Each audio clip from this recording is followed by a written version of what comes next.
So welcome everybody. Thank you so much for joining us this afternoon. I really appreciate your time. I know how intensely busy you are. And I really appreciate the time you're taking to talk about how you can safely reopen, or if you are open, this is an opportunity to ask the health unit questions about your safety and the safety of your clients. So it's a good chance to chat today. What I would ask, if you don't mind, is to put yourself on mute while the presentation is going on today, just to eliminate background noise. I would appreciate that. You can also see that there is a chat box at the bottom of the screen. And this is how we're going to do questions today, because we're 30 people registered, and it'll just be easier for managing. So if you have questions, if you could put them in the chat box, that would be great. And then Kim is going to do her presentation, and then we'll try to get everybody's questions after the presentation. So welcome, Kim. Thank you for joining us. This is Kim McCann. She's a senior public health inspector with the Lanark Leeds Grenville Health Unit. It might be Leeds Grenville Lanark. I never get the order right, but you get the gist of it. Thank you. So she's brought along Catherine Allwright, who is here with us today, also from the health unit. Welcome, Catherine, to be another resource for you. So you've got a lot of expertise on the line today. Please don't be shy about asking questions through the chat box if you don't mind. I know that a few of you have just joined, so I'll just remind you, if you could put yourself on mute and use the chat box for buttons. And I see a question just before we get started that a couple of people have asked about did they register. So you registered, you click the link to register, and then you would get an email back with the Zoom call-in instructions. So that would be where you would get that information to dial in. And I know Kim will make her presentation materials available. She has a video, and so we can share those as well afterwards if people have missed the call. So on that note, I will turn it over to you, Kim. Great, thanks. Thanks everyone for having the health unit come and talk to you about reopening your business, or even just getting good controls in place if you are operating. So I hope this information is helpful. So just a little bit of background, sort of how we got here. Of course, we started seeing COVID-19 cases abroad, and eventually it came to Canada and to Ontario. And when it became apparent that it was quite prevalent within Ontario and that we were getting community transmission from person to person, the province of Ontario declared a state of emergency on March the 17th. And part of that emergency was ordering non-essential workplaces to close, restricting retirement homes and long-term care facilities to certain employees only, and restricting visitors at those places. And the whole point of that was really to hope, in order to prevent the spread of COVID-19 further. And the other thing was that they prohibited gatherings and events of 5 or more people. Now, we just heard, I think it was last night, that the province of Ontario has extended that emergency order through until the end of June. But the Premier has made it clear that although these orders are still in place, he is still intending on reopening our province. So how do we do that? How do we keep moving forward without going back? That's the most important thing. We don't want to go back to that time where we're seeing our businesses closed, because it's just really hard on everyone for so many reasons. So far we've seen some workplaces reopen, some outdoor facilities reopen, as you've seen in your own town of Smith Falls. Our gathering is still limited to 5 people, but the Premier has sort of hinted that, possibly we'll see more progression in the next couple of weeks or next week or so. So hopefully we'll be able to visit with our friends and family later, because it certainly has been hard on all of us. The good thing is that locally we are doing awesome. Our cases are low. Our community cases have been low through this whole process, and we haven't seen a new case in a couple of weeks. So good for us. You know, if we're seeing low cases, that means we're doing the right thing. But we also have to make sure we keep doing the right thing in order to keep proceeding. The Premier has also alluded to more of a regional opening. So let's cross our fingers. He hasn't come out directly to say that that's what he's doing, but let's cross our fingers that that might be a possibility in the near future as well. The other thing is most of our cases that we've had within Lanark, Leeds, Grenville have actually been in long-term care, which is actually quite a sad thing because it's a very vulnerable population and can be quite affected. That population is quite affected by COVID-19. So, and that is also improving as well. So how do we move forward? Well, as businesses reopen, it's important to implement good public health measures and to prevent the spread of COVID-19. And I'm hoping today that I can provide you with some information on how to do that. Now, one thing I wanted to do is just point you to some information that we've created. So I wanted to take the opportunity to really promote our website. Our website address is healthunit.org, so healthunit.org. And on our main page, you'll see a couple of important icons. The first one is COVID-19. This is a fabulous resource for all COVID-related information, health information. Also on this page, you'll find our local surveillance data. So you can see the surveillance reports here. You can click on any of these links and get local information of COVID cases within the region.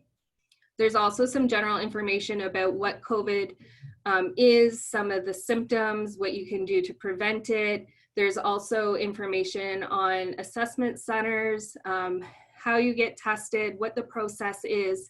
And just know that if you do get tested for COVID-19 and your test is positive for some reason, that public health will be calling you and helping provide advice to you on how to manage your illness. So I wanted to just quickly go through that, but what I would really like to do is spend a lot of time on this link. It's our COVID-19 and businesses link. We just launched this link this week. So of course, we're still working out some little details and bugs, but please feel free to go through it. There's a lot of good information, and it's all information specifically for businesses. So I'm just going to start at the top here. So some of the important resources that we've created for, and not just us, but the province as well, for businesses can be found right here. One of the most important links that you'll find is this provincial resource to prevent COVID-19 in the workplace. If you click on that link and you scroll down, what the ministry has done, or the government has done, which is fantastic, is they have created fact sheets and different signs and different posters for every sector that you can imagine. So the construction center, food processing, long-term care, agriculture, it goes on and on and on, as you can see. But these, so I'll just pull up one here. So under office settings, you can see here that there's information for employers. Just have to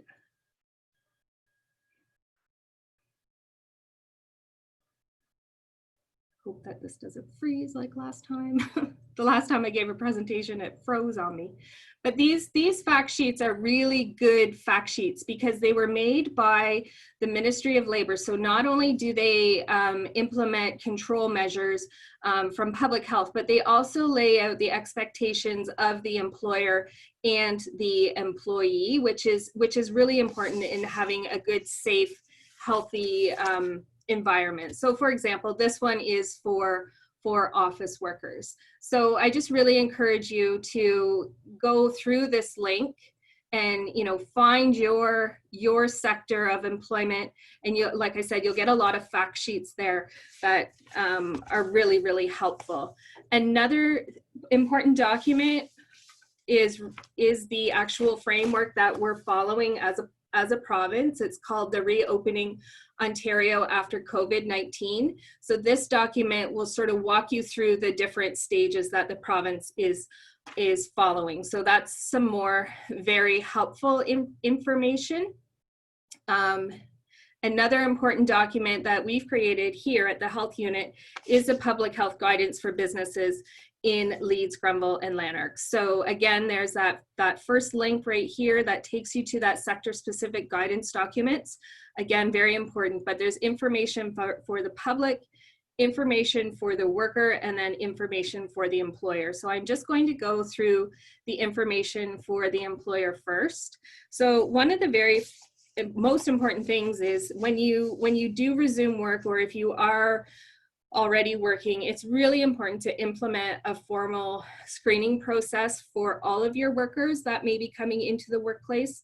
The one thing that you can do to help keep your workplace healthy is to make sure that you have healthy people. So it is important to make sure that your employees are healthy before they come to work. And employees can actually do that, and employers can even write this into their policies if they'd like, is to go to the Ontario website. They have a COVID-19 assessment tool there, and the link is right here in the document. I won't open up the link, but it lists several different symptoms of COVID-19, and it also talks about if you've traveled, your age, anything that may put you at risk or may indicate that you have the virus. You want to really take a close look at that and possibly implement that into your before you come to work policy.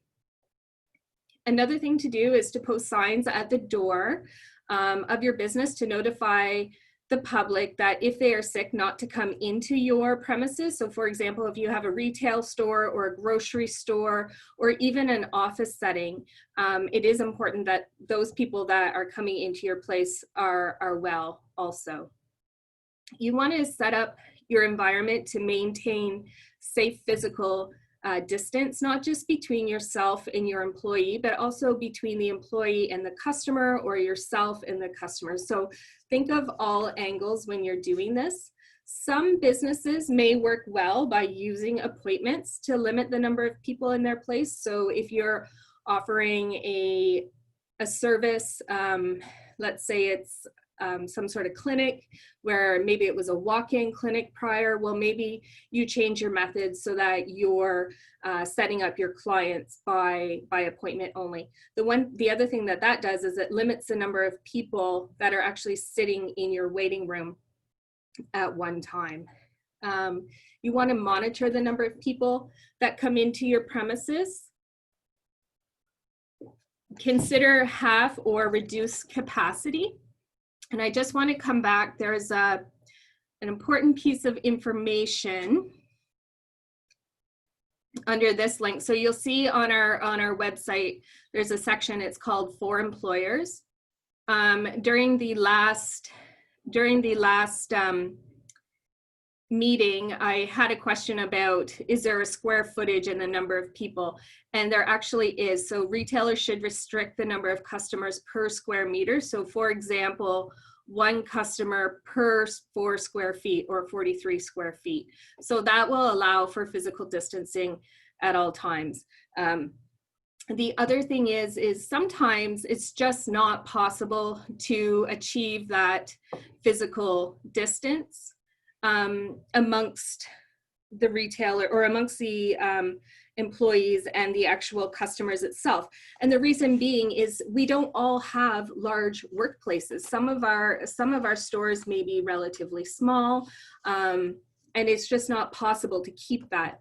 So you might want to again, consider the number of people coming into your store, or if that 6-foot distance just cannot be maintained, then you consider making masks as part of your policy, not just for your workers, but also for the people coming into the store. So those are just a few ideas that you can do. Now I'll talk about masks in a little bit as well. You want to monitor customers coming in so that they are aware that they need to keep their distance, and different ways that you can remind them to keep their distance is by using floor signs, tape on the floor. So you might want to consider arrows to indicate the flow through different aisles or through different sections of your store, or even of your workplace. So for example, if you have an office setting, you still might want to consider one-way directional hallways if your place allows for that. Again, not all places will allow for that, so you may need to consider implementing a mask policy. Masks are recommended, they're not law. So we can't, as a society, the health unit isn't going to say everybody has to wear masks. We're not there yet. However, it is highly, highly recommended. The other thing other people are doing is using their PA systems. So if you've been in larger stores such as Canadian Tire or a grocery store, every so often you'll hear PA announcements that will come on and say, just a reminder, please keep your 6-foot distance from another customer. So those are all some really good ideas that we've seen stores do. It's also important to use clear barriers to protect your workers as much as possible.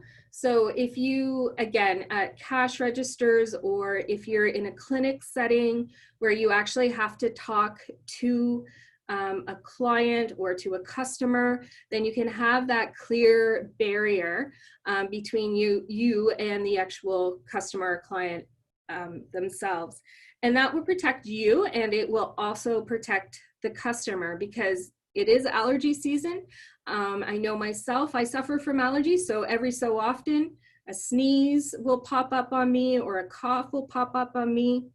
I'm not necessarily sick, but there's still that opportunity for me to excrete my saliva onto someone else, and that's where that clear barrier will come into play. Now, it is important to clean and sanitize those clear barriers as well. The unfortunate thing about COVID-19 is that there could be a large number of people out there that may be asymptomatic. They can still be spreading the virus, but they themselves are not necessarily showing symptoms of the virus. So we always have to keep that in mind, through our everyday lives. So that's why it is important that we have those barriers up.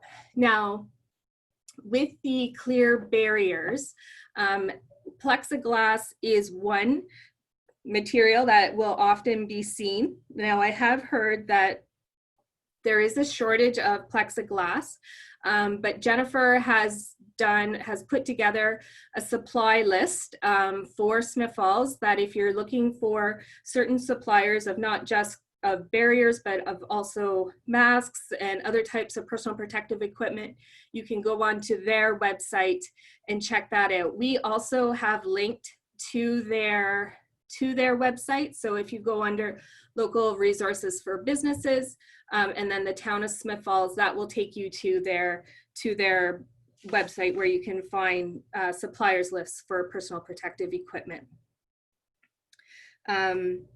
So it is important to consider those clear barriers.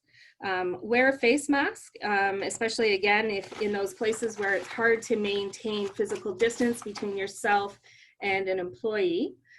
Some businesses have to use vehicles for their work. So if it's not logistical to each employee to take their own vehicle to a work site, then consider no more than 2 people per vehicle.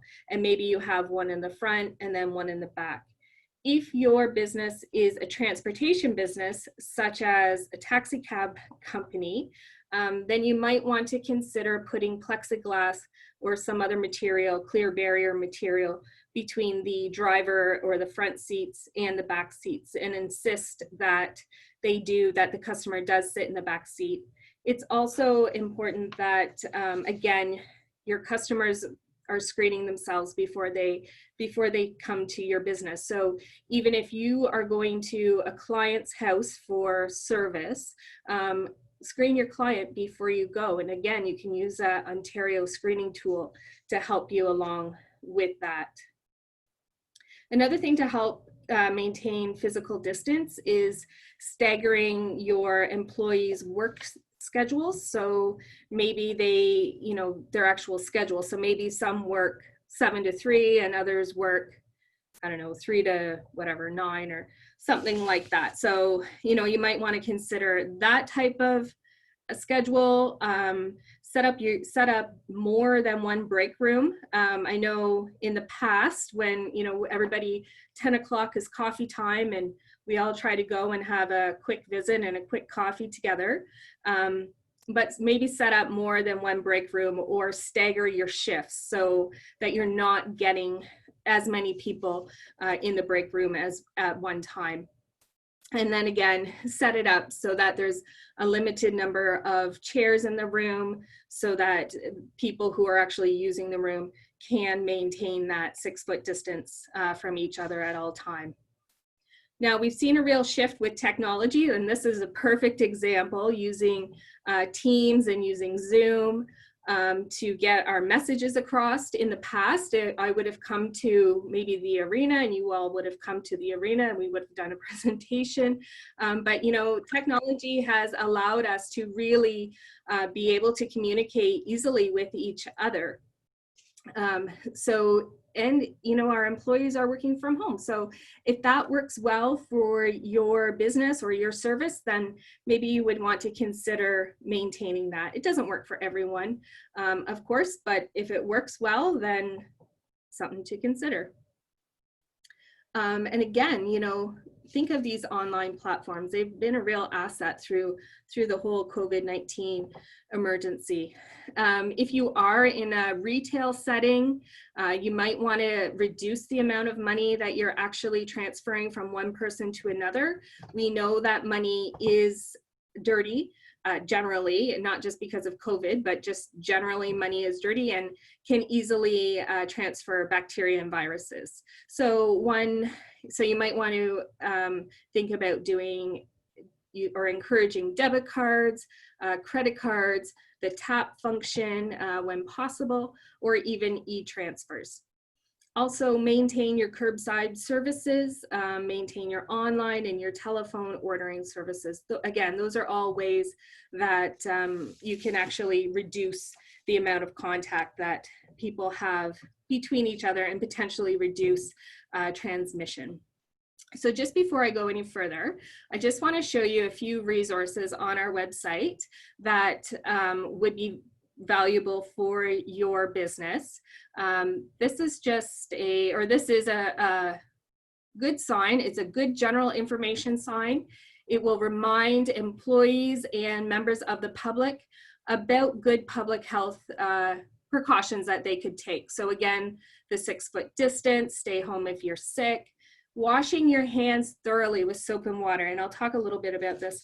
This is very, very important. Washing your hands is very important because oftentimes it's our hands that are the spreader of germs and viruses, aside from our sneezes and coughs. Working at home or virtually, if that works for your company, make sure that you're cleaning and disinfecting objects frequently and surfaces frequently. And I'll talk about that more so.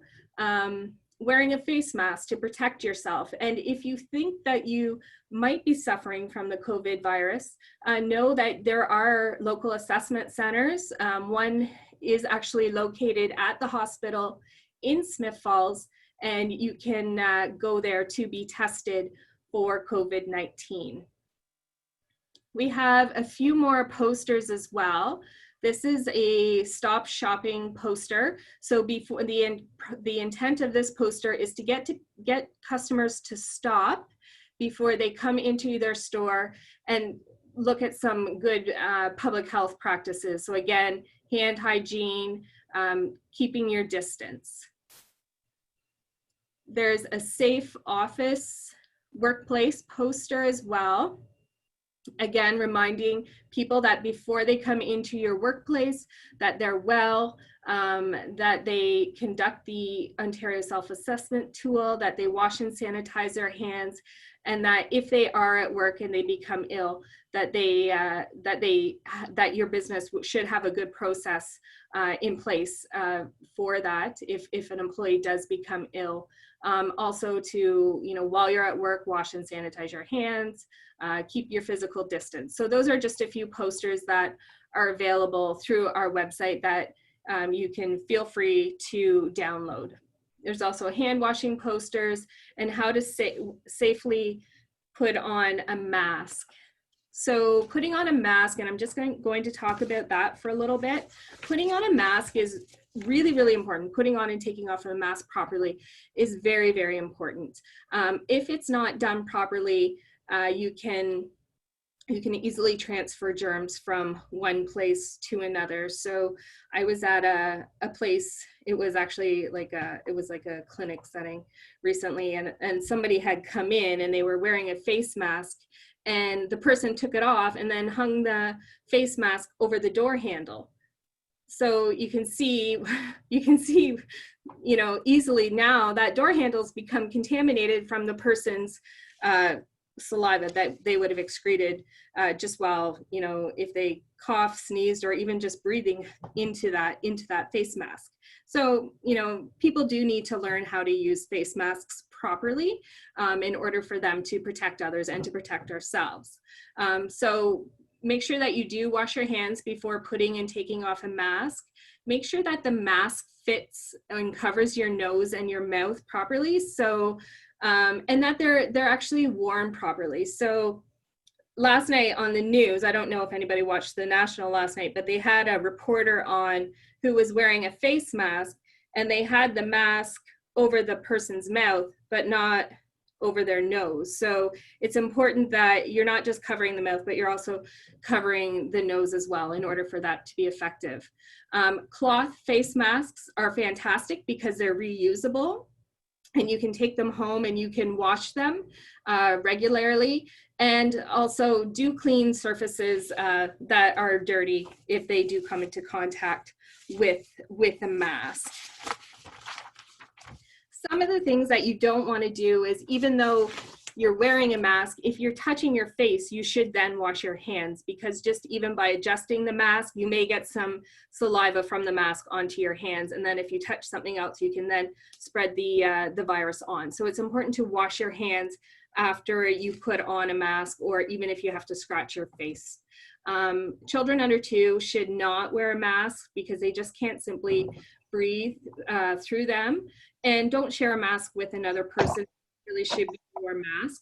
Now, masks are just a tool. It's really important that if you're sick, you stay home, that you keep your 6-foot distance from others, and that you do wash your hands often, even though you are wearing a mask. For a regular workplace, a procedural mask is not necessary unless you're actually doing like a direct client service. For store, retail, office setting, a regular cloth mask is sufficient. So those are just some different signs and posters that you may want to check out and consider printing off for your place of business. Now, I just want to get into cleaning and disinfecting. It's very, very important that we clean and disinfect our surfaces regularly and properly. A cleaner and a disinfectant are actually 2 different things. A cleaner will clean a surface, but it won't actually kill bacteria or viruses that are on that surface. So just because a surface looks clean doesn't necessarily mean it's been disinfected. So it is important that you use, after you clean, that you use a disinfectant in order to kill the COVID-19 virus. So to know if a disinfectant is actually a true disinfectant, you want to look for the 8-digit DIN number. So a DIN number, it has been, or is a number that has been assigned by Health Canada to say that yes, this disinfectant is effective. And you'll notice under the tab Keep Surfaces Clean and Disinfected that there is a link here, and it's a list of disinfectants that are effective against COVID-19. So if you're looking for a good disinfectant for your workplace, this would be a great place to go to see if your actual disinfectant is effective. You want to make sure that you're cleaning and disinfecting commonly touched surfaces such as doors, door handles, light switches, the armrests of chairs. So even in your waiting rooms, for example, those should be cleaned and disinfected. Barriers between customers and employees, debit machines, shopping carts, any place that might actually be commonly touched, they should be cleaned and disinfected at least twice a day. Now for washrooms, washrooms should be cleaned at least every 2 hours. They should be cleaned and then disinfected as well. Now some washrooms get they're high traffic areas, so they may have to be cleaned and disinfected more frequently than every 2 hours. And we do have a fact sheet here on cleaning and disinfecting bathrooms that are used by the public. So you can check that fact sheet out as well.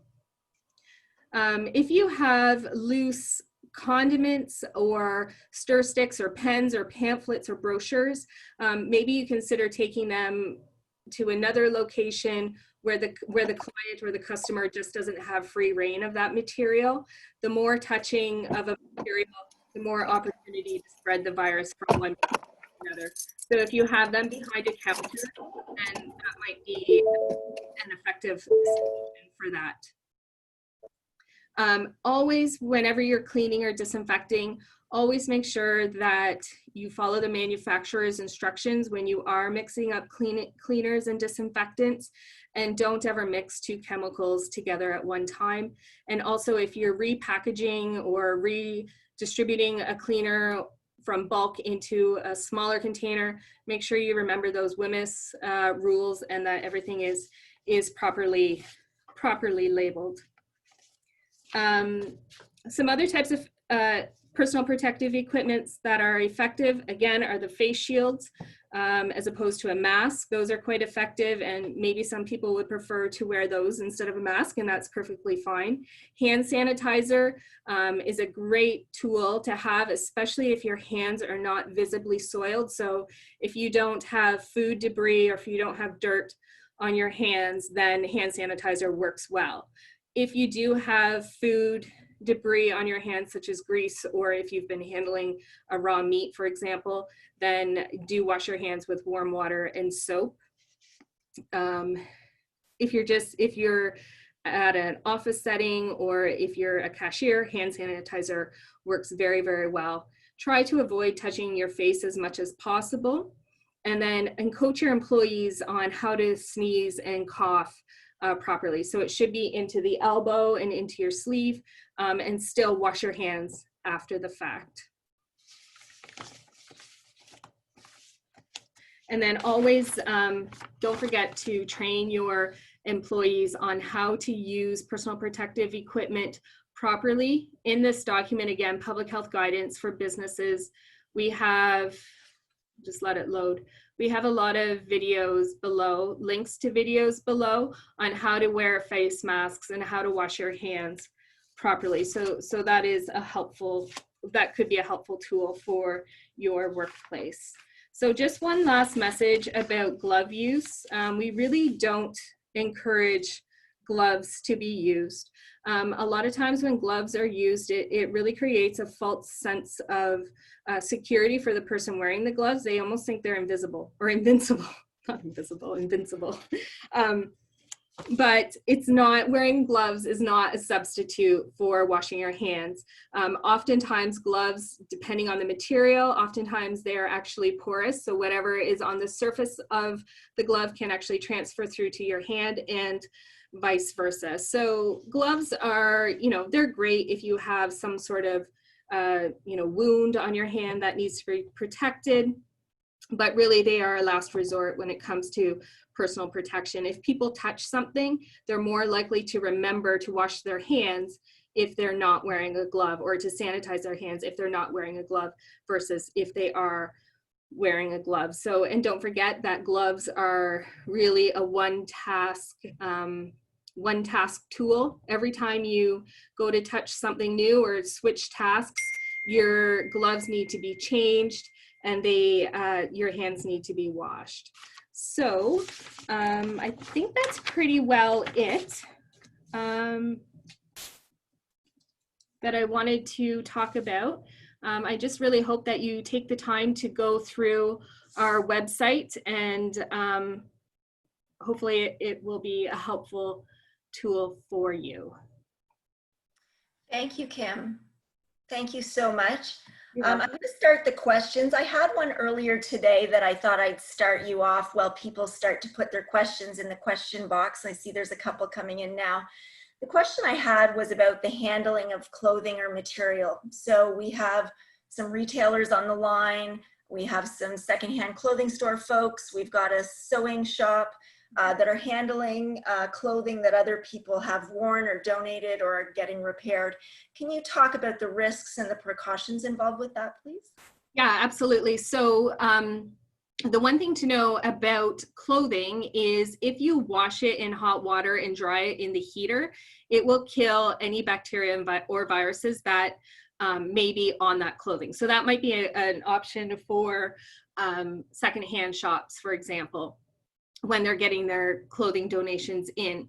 If it's a retailer where, maybe somebody has brought something back to you or tried something on, really that item or that piece of clothing, it's low risk of transmission, but never say never, right? So what we know is Johns Hopkins University had done a study, and they found that the virus will last longer on hard surfaces versus softer surfaces. So on a softer surface, it'll last usually around 24 hours. On a harder surface, it will last up to 3 days. So with a piece of clothing, it's a softer surface, so it's not going to last as long, but the best prevention would really be to bag that item and set it aside for probably at least 48 to 36 hours, just to be on the safe side that the virus is killed and that it wouldn't be a vehicle of transmission.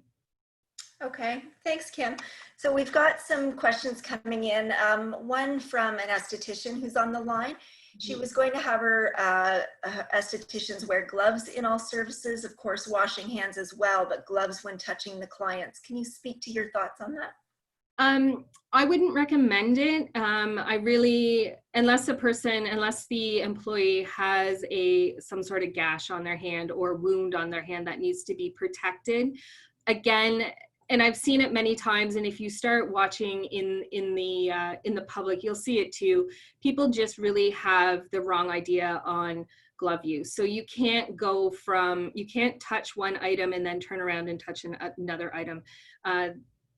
When people wear gloves, they just don't wash their hands as frequently as they should. And again, it can be a transmitter of virus versus a barrier to virus transmission. So not recommended. Good old hand washing with warm water, liquid soap, and paper towel is the best method.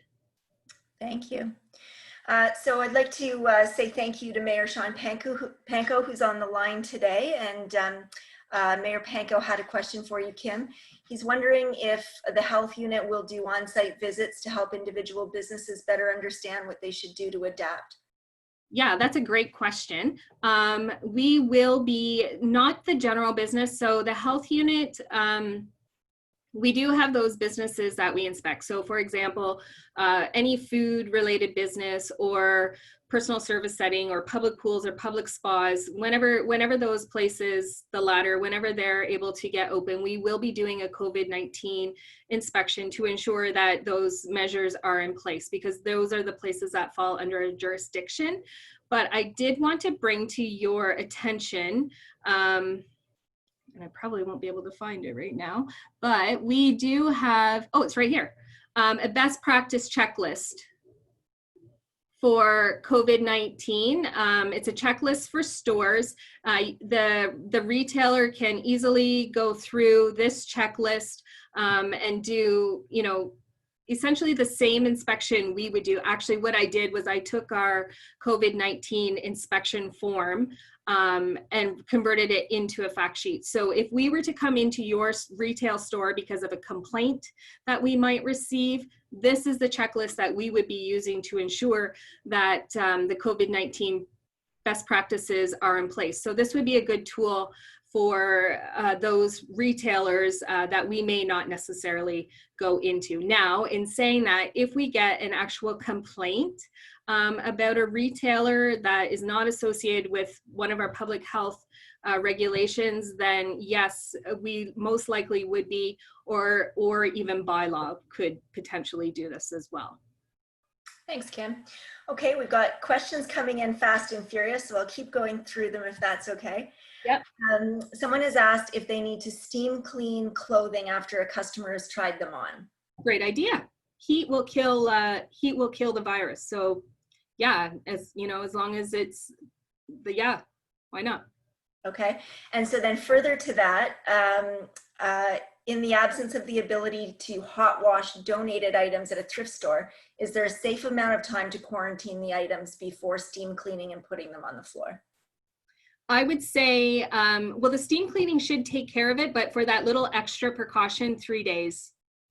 Okay, so the steam cleaning is enough in that case? Could be, yeah, because it's the heat, right? The heat would kill the virus.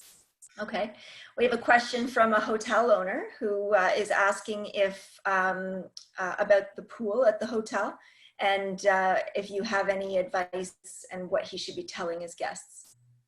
So right now, pools are to remain closed. We haven't heard anything about pools at all, so I'm not sure. The biggest thing about pools is we know that chlorine will kill the virus. So swimming isn't such a huge risk. The bigger risk is actually the congregating on the pool, on the deck of the hotel pool, or even at a campground, right? Because then you can get that close person-to-person contact. So it's really important that the operator of those pools monitor the number of people who are actually on the pool deck. Again, you may have to go half capacity in order to keep those 6-foot physical distancing measures in place. We may be able to increase our social gatherings from 5 to 10, in the next few weeks, but what's never going to change is that physical distance. So being able to keep the 6-foot distance between each other, and if that's not possible, then wear a mask. So I don't think that's going to be a precaution that will have to be in place for a very long time. But at this point, we haven't heard anything about pools reopening. Thanks, Kim. The next question, can you address indoor recreation businesses such as gyms, yoga studios, and dance studios? Since clients, including children, will be breathing heavily and perspiring, should these businesses expect to be near the end of the reopening? Tough question. I'm the bottom of the barrel, so I'm not sure that I could even answer that question. There is a team of medical professionals at the provincial level that are making these decisions. I don't know, I have no idea when those types of places may be able to reopen, but what I can tell you is that cleaning and disinfecting would be very important in those settings. Limiting the number of people that come in for a class will also be very important. Wearing a face mask while you're doing any physical activity is probably, I don't know who would do that. It would be very difficult to do. So again, keeping that 6-foot distance between clients will become very important when they are able to open. Thanks, Kim. We have a wonderful little theater in Smiths Falls, and they're wondering how you would be able to clean fabric chairs in the theater after use. A hard plastic chair can be wiped down. What can they do with their theater chairs?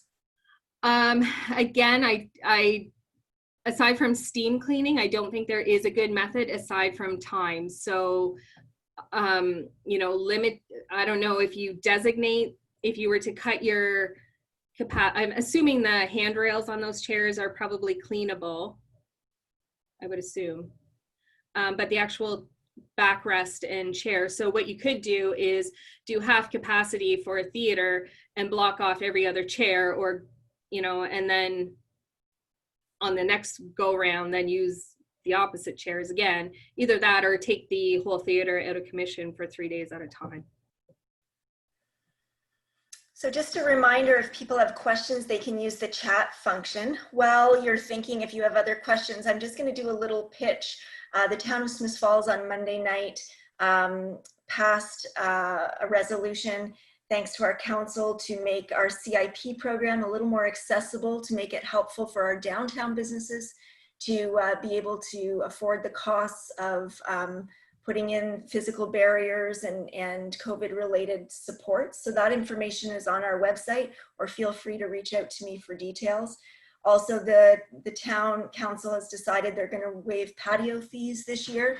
And I know I talked to some of you about patios a couple of weeks ago, and we're going to try and make those patio applications as quick as possible for all restaurants in Smiths Falls, because we think that that probably will be a good way to help restaurants reopen. Valley Heartland still has some funding available for their $40,000 loans, and there's very few limitations. It doesn't matter the size of your business, your financial history, any of that. So please reach out to Valley Heartland if you want more information, or check out the Town of Smiths Falls website for more information on that. Do we have any other questions? Mayor Panko, not to put you on the spot, but did you have anything you wanted to add? We've got 25 businesses on the line here this afternoon. Well, I'll just share a little bit about, we have a task force that we've been working the last few weeks to try to help us, one, understand the challenges our businesses are facing, two, to help find any method we can follow to ensure businesses get through these challenging times and then get back to thriving. So what Jennifer just mentioned, of course, with the changes to the CIP, it's designed really to try to ensure that businesses that need to adapt, we have some ability to provide some financial support to help you adapt. We also want to understand, is there gaps in needs? I guess we know there's federal programs, there's the federal provincial rent support. We don't know exactly. We've got some feedback from a lot of our businesses, but we're always interested in learning more. We want to know any other ideas that we can potentially utilize to try and help support our businesses during these challenging times. So really it's just an open offer here to reach out to Jennifer, myself. We'd love to hear from you. And this task force is continuing to work. We meet again tomorrow morning, and we're sort of pivoting and adapting as we move along. And the decisions made Monday were really just a reaction to recommendations from the task force and what's come up over the last couple of weeks. So we're prepared to move quickly when the opportunity is there, but we certainly don't have all the answers, and we don't have all the understanding. So the more we hear, the more we understand, the better off we are, the more we can potentially do. Thank you. Kim, I just thought of one thing maybe you could address. Just I'm looking at some of the names on the call today. Is there anything you want to say specifically to restaurants? We've got a few restaurant owners here today. Just that, you know, they've really done a fantastic job adjusting to the takeout and delivery. I'm hoping too that, you know, we soon can see the patios. I suspect, and this is just me suspecting from looking at what other provinces are doing, that I suspect that it will be half capacity to normal. I think that you'll probably have to put up barriers. If you cannot physically distance your tables, you may have to put up barriers. So just something to think about. I also think that probably your wait staff or people working at the cash or out in the service area will most likely have to wear face masks. And I just wanted to, I know it's a province of Alberta website, or the province of Alberta website. They actually have a guidance document on businesses. And I suspect that Ontario's requirements will be very similar to Alberta's once we get the light to open up a little bit more. So if people would want to maybe Google that. I don't have an actual link to it, but it might just foreshadow a little bit of control methods that you would want to have in place. The only other thing I just wanted to quickly mention is on our website, again, there is a risk assessment tool that you can use. And so basically you look at, all the operations within your business, identify the risks, and then what infection control or what type of controls can you put into place to prevent the spread of COVID-19. So that might be another tool that businesses choose to do prior to opening so that they can be properly prepared when opening does come. Okay, thank you. And just a note for restaurants who are considering patios, whether they're on private property or town property, please give Carl Grenke a call at Town Hall and he can walk you through the process. So that's Carl Grenke, he's our senior planner. And if you call him up at Town Hall, he'd be happy to walk you through the patio process, okay? I talked to him earlier today, and I know one of you in particular is looking at a patio on private property. He would still like to talk to you about that, just briefly. We have another question, Kim. It's from Bonnie. I have an alteration shop. Is it safe to do hemming on pants and alterations if we use hand sanitizers and wash our hands between articles? Yes, absolutely. That's the key. Absolutely. Thank you. Any other questions, anyone? Yeah, someone's typing. Thanks, Sandra. The spelling of Carl's name, so it's Carl with a K, and his last name is Grenke, and his email address is kgrenke@smithsfalls.ca. And the town of Smiths Falls phone number is 283-4124. 283-4124. A question, our retail environment operates on senior volunteers. Can you speak to the risk there? Yeah, there is a risk there, just based on age, of course. Again, they may want to, prior to coming to their volunteer site, do that self-health assessment tool that's on the Government of Ontario website. And for them, because they are at higher risk, everybody should be wearing a mask that's working at that location, and even consider having customers or clients that are coming in to wear a mask also. And again, good cleaning and disinfecting of surfaces and good hand washing or using hand sanitizer. When you put all those control methods together, you really can prevent the spread of COVID-19. And then of course, I'm not 100% sure what the business is, but try to spread out your volunteers and your clients to keep that 6 foot distance between each of them. And I'll just reiterate something you talked about earlier, Kim. There's a PPE list, a personal protective equipment list on the Town of Smiths Falls website for local resources. And I just noticed that Special Greetings posted that they have cloth masks now for sale. And I know that Trinity United Church is still giving them away for free. So there's a lot of opportunities to get masks locally. We have another question. Would you recommend closing change rooms and public restrooms if we are a retail environment? Change rooms would have to be cleaned and disinfected frequently, at least every 2 hours, similar to a public washroom. And no, I don't think so. I wouldn't recommend that they close. I just recommend that they're, checked on and that they're cleaned and disinfected every 2 hours at a minimum, or more frequently if needed. Thank you. Any other questions? Oh, yes, there is. Is it still recommended that those with underlying conditions such as diabetes continue to work from home?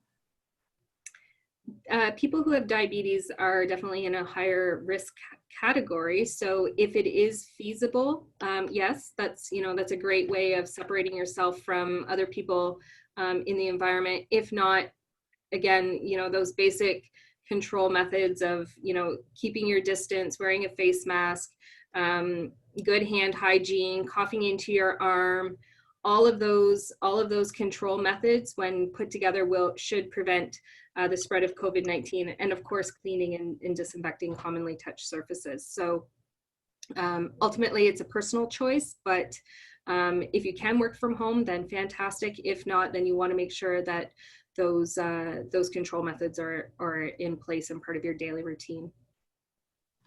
Thank you. So while you're thinking of any last questions, I'll just remind everyone that the website is healthunit.org, and thank Kim so much for sharing the resources on that website. There's a lot there, obviously, to sift through. I think it's really valuable that the posters are all there. And I would highlight that best practice check sheet that you mentioned. That sounds like a really important document as well. And that the town of Smith Falls has a website with funding resources as well. Our health information all comes from the health unit, so that's the place to get that. So there's another question. I have not been doing takeout, but if I do in the next week, do I have to have an inspection first? So this is from a local restaurant. No, you don't.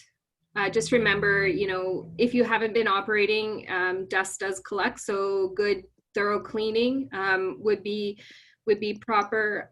You can go ahead and open, no problem. Just make sure all of the previous control methods have been in place, such as closing off your seating if you have it.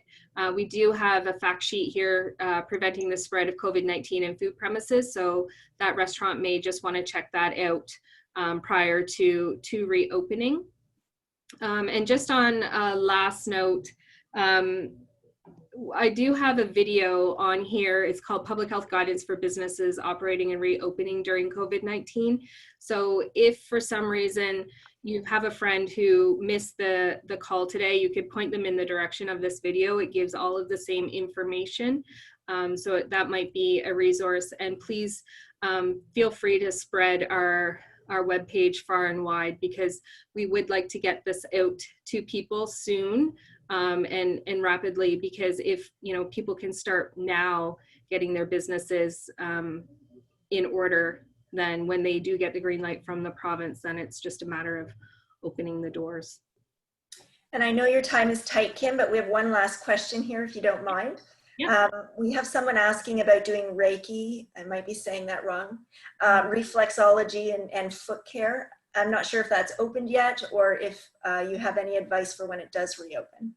Yeah, that's a great question. I don't know if it's open. The province of Ontario has a stop. It's called, if you were to Google Stop the Spread, there's a 1-888 number actually there that you can call the government directly and find out if your business is eligible to be open or not. I think right now it's only regulated professionals, and I don't know if those clinicians are part of a regulated profession. I'm not sure. So if they are a public, part of